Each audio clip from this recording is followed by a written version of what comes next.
एक गांव में एक जमींदार रहता था। वह जितना अमीर था उतना ही कंजूस भी। अपने धन को सुरक्षित रखने का उसने एक अजीब तरीका निकाला था।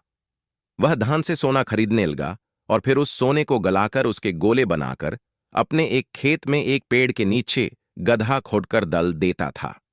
रोज खेत जाना और गधे को खोदकर सोने के गोलों की गिनती करना उसकी दिनचर्या का हिस्सा था।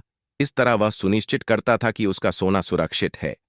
एक दिन एक चोर ने कंजूस आदमी को गधे में से सोना निकाल कर गिनते हुए देख लिया। वह चुपकर उसके जाने का इंतजार करने लगा। जैसे ही कंजूस आदमी गया, वह गधे के पास पहुंचा और उसमें से सोना निकाल कर भाग गया। अगले दिन जब कंजूस आदमी खेत में गड्ढे के पास पहुंचा तो सारा सोना गया पकड़ रोने पीटने लगा।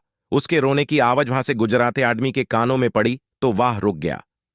उसने कंजूस आदमी से रोने का कारण पूछा तो कंजूस आदमी बोला, मैं लूट पुट गया, बर्बाद हो गया।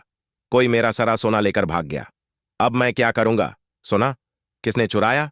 कब चुराया? राहगीर आश्चर्य में पड़ गया। पता नहीं चोर ने कब इस गड्ढे को खोदा और सारा सोना लेकर 9-2-11 हो गया। मैं जब यहां पहुंचा तो सारा सोना गायब था।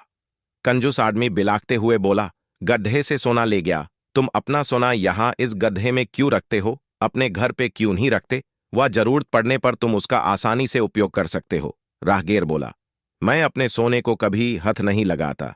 मैं उसे बस सहेज कर रखता हूं और हमेशा रखता, यदि वो चोर उसे चुरा कर ना ले जाता। कंजूस आदमी बोला।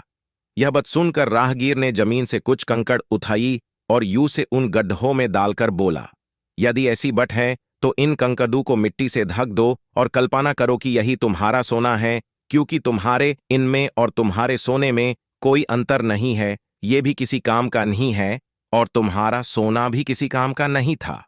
उस सोने का तुमने कभी कोई उपयोग ही नहीं किया, ना ही करने वाले थे। उसका होना ना होना बराबर था।